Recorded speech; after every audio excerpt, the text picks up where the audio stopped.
Hi foodies, ఈరోజు నేను మీతో షేర్ చేయబోతున్నాను బూందీ కర్రీ రెసిపీ అనమాట. టేస్టీగా ఎమ్మీగా ఉంటుంది.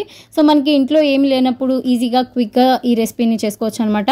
ఫస్ట్ అయితే ఒక కడాయి పెట్టుకోవాలి, అందులోకి ఆయిల్ యాడ్ చేసుకోవాలి, ఒక 2 to 3 టేబుల్ స్పూన్స్ దాకా.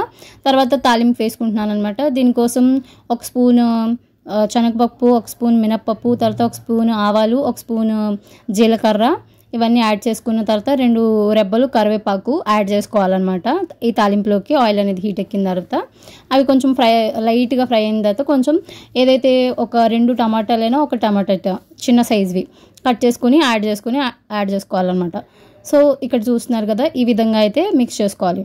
నెక్స్ట్ అనేది నేను ఇక్కడ ఆనియన్స్ 2 ఆనియన్స్ అనమాట చిన్న సైజ్వి కట్ చేసుకుని యాడ్ చేసుకున్నాను. ఇందులోకి ఒక 2 పచ్చిమిర్చి అనమాట కట్ చేసుకున్నవి యాడ్ చేసుకొని తగినంత సాల్ట్ యాడ్ చేసుకోవాలన్నమాట, మీ టేస్ట్కి అకార్డింగ్.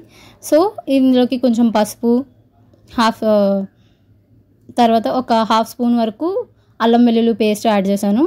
ఇందులోకి జీడిపప్పు యాడ్ చేసుకుంటున్నాను. ఒకవేళ మీకు ఇష్టం ఉంటే యాడ్ చేయొచ్చు, లేదంటే స్కిప్ చేయొచ్చు అనమాట. ఇందులోకి 2 గ్లాసెస్ ఆఫ్ వాటర్ యాడ్ చేసుకున్నాను. ఇవి మంచిగా మగ్గిన తర్వాత ఏదైతే మనం టమాటాలు తర్వాత ఆనియన్స్ యాడ్ చేసుకుని మంచిగా మగ్గిన తర్వాత వాటర్ యాడ్ చేసుకోవాలన్నమాట. సో ఇక్కడ చూస్తున్నారు కదా, ఈ విధంగా కొంచెం బాయిల్ వచ్చిన తర్వాత ఏదైతే బూందీ ఉంది కదా, 1 కప్ వరకు యాడ్ చేసుకోవాలన్నమాట.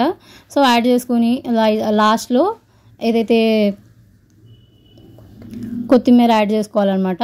చూస్తున్నారు కదా, ఈ విధంగా ఇంత సింపుల్గా ఈజీగా రెడీ అవుతుందన్నమాట. సో ఇంట్లో ఏం లేనప్పుడు క్విక్గా ఇలా ఈజీగా ఈ రెసిపీని అయితే చేయొచ్చు. ఒక 2 to 3 మినిట్స్ తర్వాత దించవచ్చు అనమాట. మీకు క్రిస్పీగా కావాలంటే క్రిస్పీగా ఉంచుకోవచ్చు, లేదంటే కొంచెం మెత్తగా అలా చేయొచ్చు అనమాట. ఒకవేళ వీడియో నచ్చితే లైక్, షేర్, సబ్స్క్రైబ్.